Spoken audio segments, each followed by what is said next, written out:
I'm Rachel, the owner and creator here at the Eclectic Cottage in Spokane, Washington. For today's video, I have a couple of, a DIY and a thrift flip that I did that are still fall based, and then I did a thrift flip that is definitely kind of a departure from the fall theme. I think they all turned out fantastic. I can't wait to show them to you guys, and without further ado, let's get to today's projects.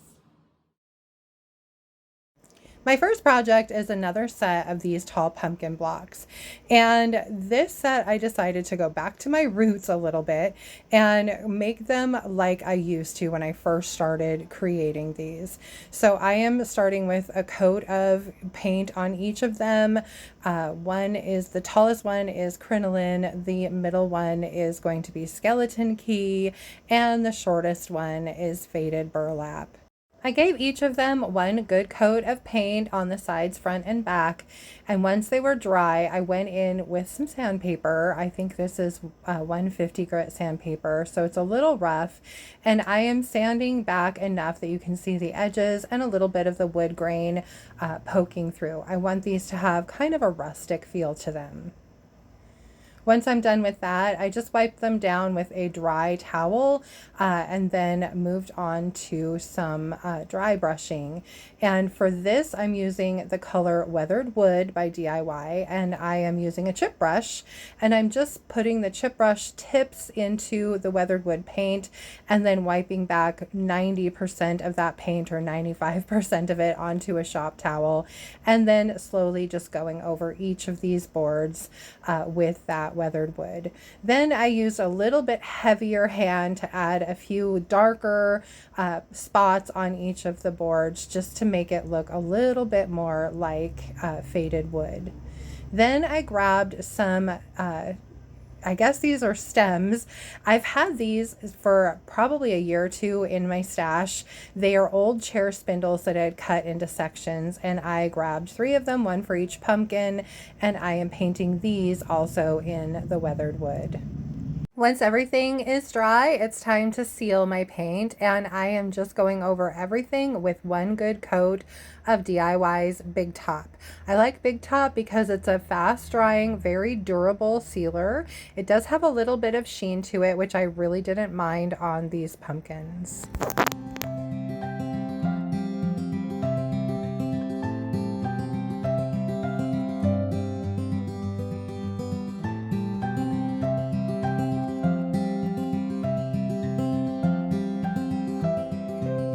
Once the Big Top was dry, it was time to glue down my pumpkin stems, and for that I'm just using my Titebond Quick and Thick in a pretty liberal amount on each of the stems and then placing them on top of my pumpkins to dry. Lastly, it's time to decorate my pumpkin blocks, and I grabbed this jute covered wire at the Dollar Tree. I've had it for a couple years now, so I'm not sure if they still have this available or not, but I thought it would be perfect for making little curly cues for these guys. So I just wrapped them around my finger and then pulled them off and then wrapped them around the base of each of the stems, and then I used a pen on this one to make the curly cue, and then just wrapped them in. And I think the curly cues turned out super cute. I did this for each of the 3 pumpkins. Now, thing to note on this is the jute does come undone from the wire, so I had to burn my poor fingers to glue all that back down because I didn't want it coming unraveled.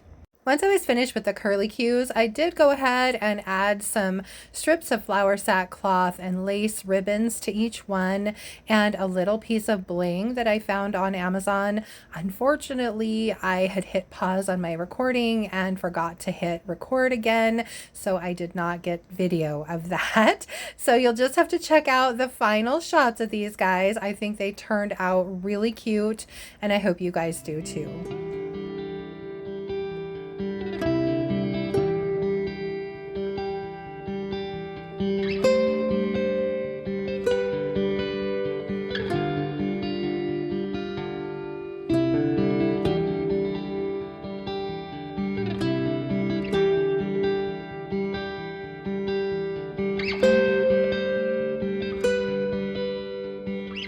husband and I have been going through our garage, and in that process, I have found a few things that I completely forgot I even had.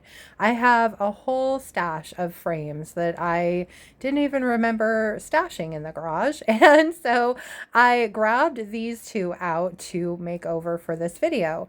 And I am just going to do a relatively simple makeover with these. First step, obviously, is getting them clean because they were out in the garage for I don't even know how long. And then removing the glass and the backing, and then starting with a paint job. And for this larger one, I'm using DIY's color called Fancy Farm Girl. I just recently started using this color and I absolutely love it. I don't know why it took me so long to open a jar of it. And then for the small frame, I am using DIY's color Crinoline, which again, one of my favorites.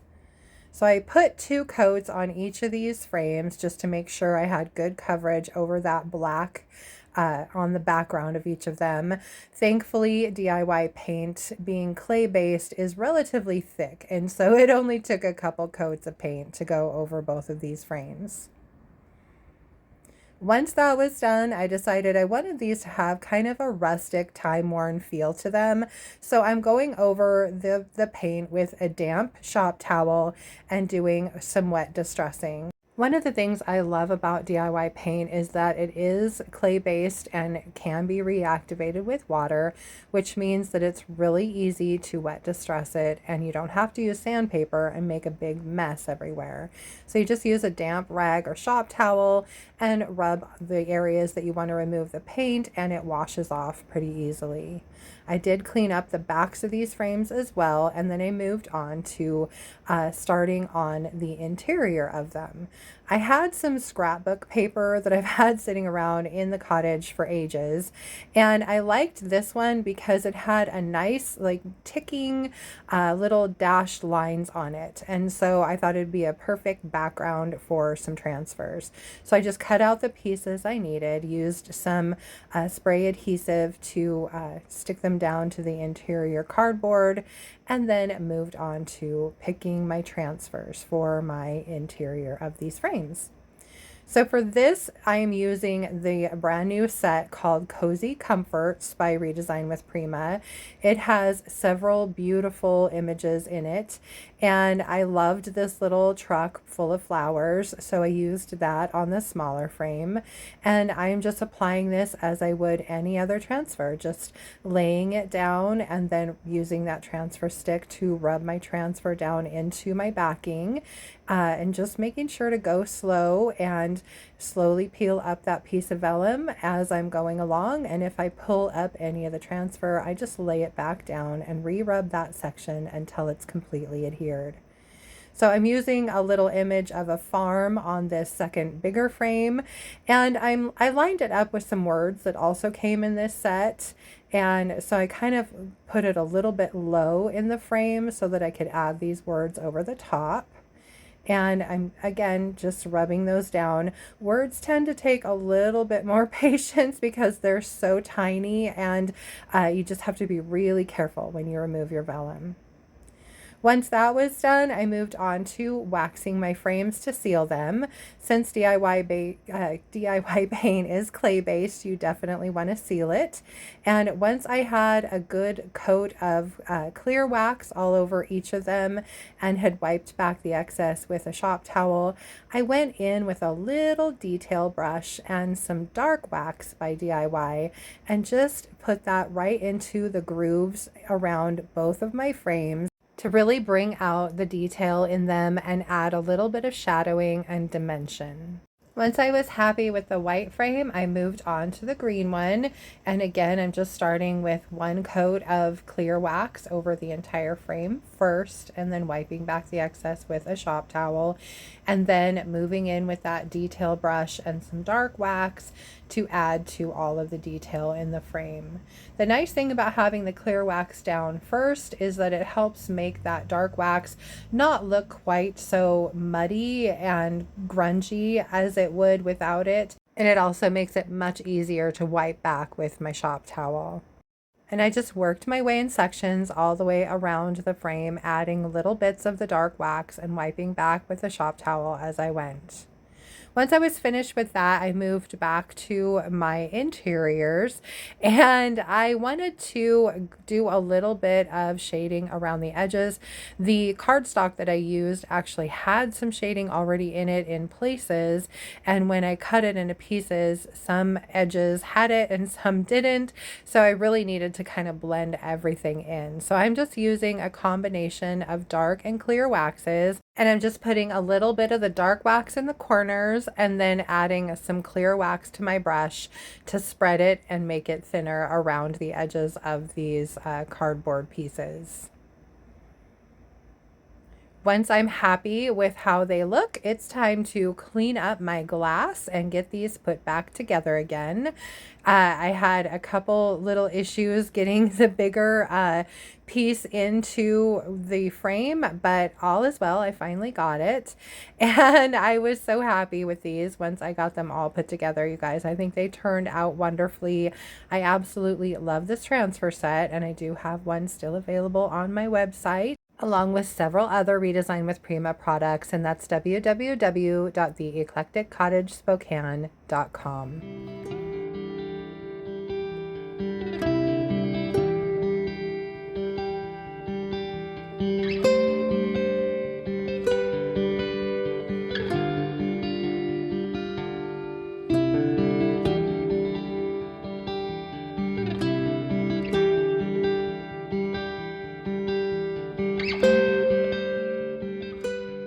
Now let's take a departure from fall for a minute and move on to this cute little table. You can see the damage that it had on top, probably from some water getting on it. It's MDF, so anytime you get MDF wet, it wants to raise up.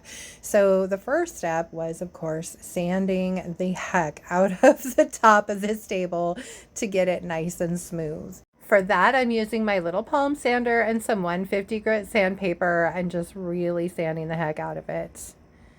Then I just brushed it off, and I had decided I did not like the little stripes in this, so I'm going to mix up some Bondo to fill them.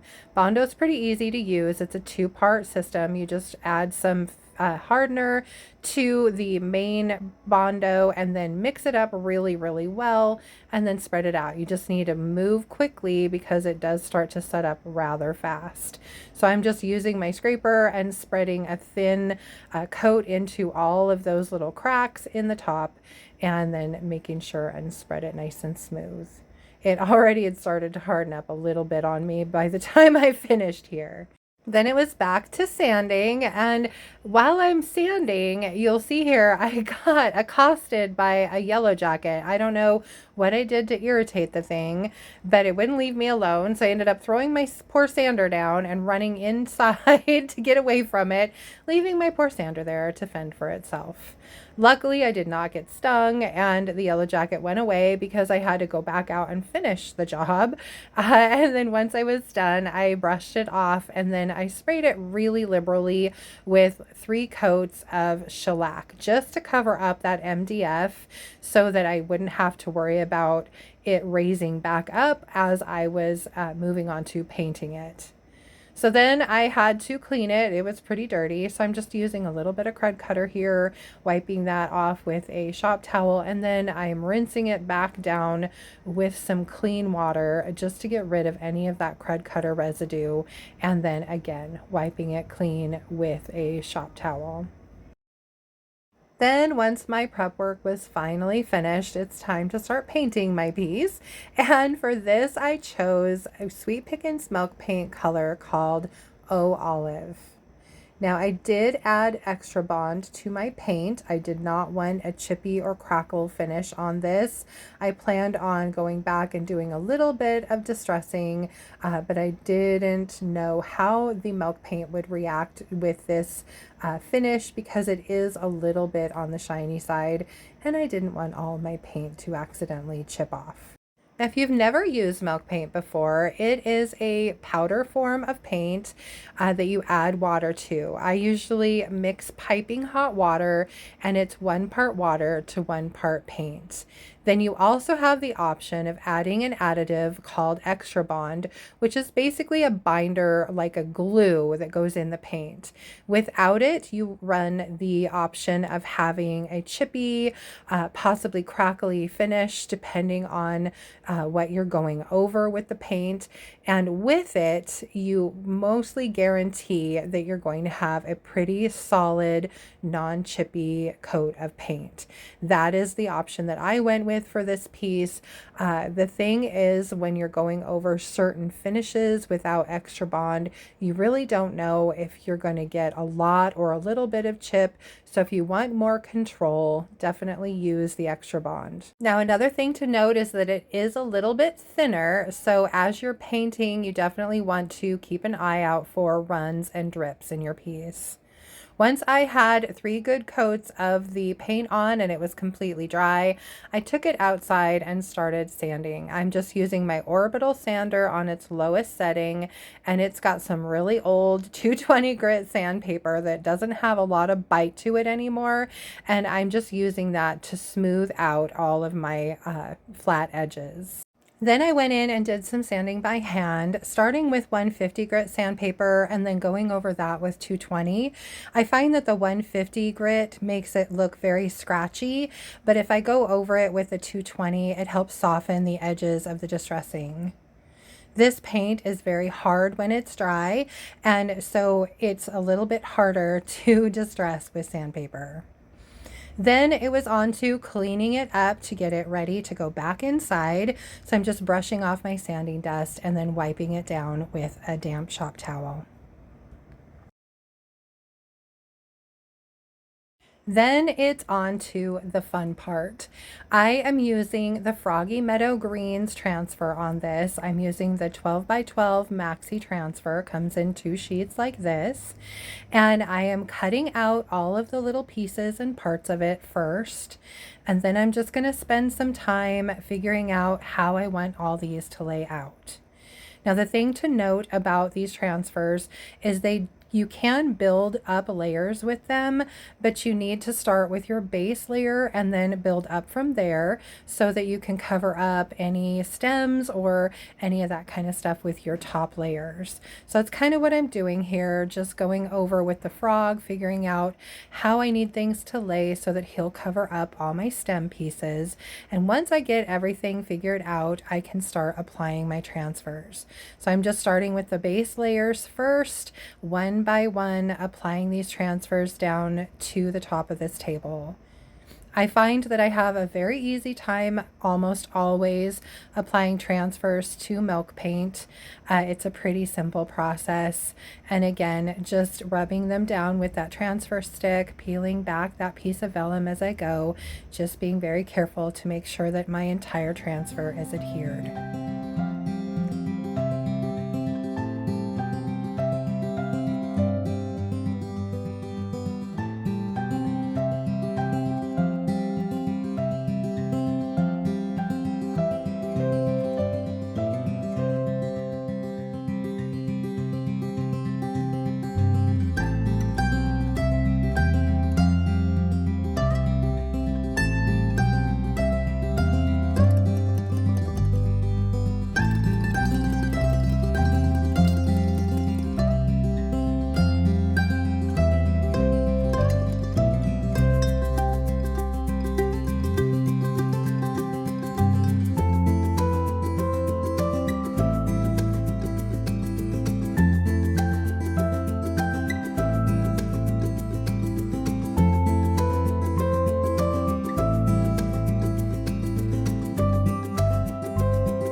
As a final step to the transfer, I grabbed a piece of the vellum and I'm just going over the entire transfer and rubbing it down really well to make sure there aren't any wrinkles or air bubbles. Finally, it's time to seal my paint, and for that I'm using Sweet Pickins dark oil wax. This is one of my favorite things to use over the top of Sweet Pickins Milk Paint, and I know it looks a lot like mud, but trust me, it will look beautiful in the end. So I'm just applying this in a pretty liberal coat with a chip brush, and I'm just making sure to get all of my paint covered. Once I have a good coat of the oil wax all over my piece, I'm going to walk away and leave it for about 20 minutes before I come back to wipe it off.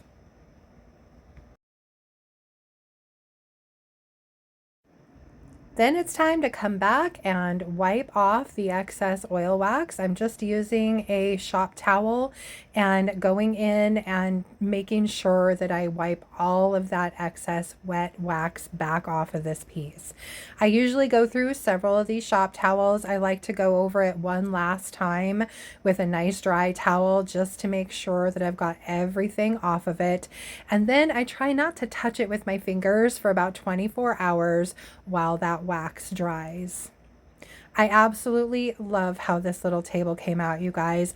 I know it's a departure from the fall decor, but I really love it, and I hope you guys do too.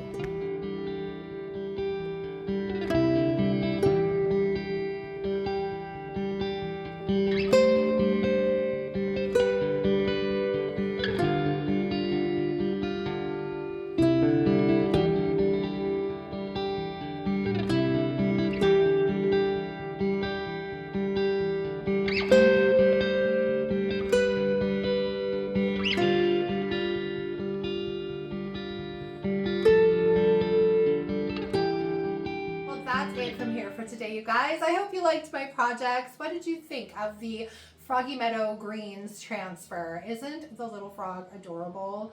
And hopefully now you understand a little bit better why I call my tall blocks pumpkin blocks, because I think these turned out a little bit more like pumpkins than some of the ones I've done in the past. Anyway, I hope you guys liked the video. If you did, please remember to give it a thumbs up. I so appreciate that. And if you haven't already, I would really love it if you would subscribe to my channel. Then just hit the little notification bell so you don't miss anything. And then don't forget to drop a comment below. Did you have a favorite project today? Let me know what that is below.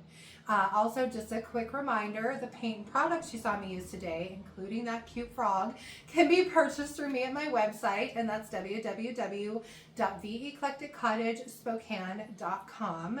I carry DIY paint and products, which I do have an order of DIY coming, so a few of the items that I'm out of stock on now will be in stock soon. And also, I carry Sweet Pickins Milk Paint and products, Recycled Treasures decoupage papers, and I can't wait for her new release to be available to you guys. Unfortunately, I missed out. The new paper sold in like 5 minutes, and so I'm waiting for a restock to come, so hopefully I can get my hands on some to show you guys. Anyway, and I also carry a Redesign with Prima products, so check those out on my website. Let's see, for Wednesday's video, it's going to be another probably DIY thrift flip combo, so I hope you'll join me back here for that. Until then, I hope you have a fantastic rest of your week and the beginning of the week treats you well, and I appreciate you being here so very much. Thank you, and I'll see you on Wednesday. Bye.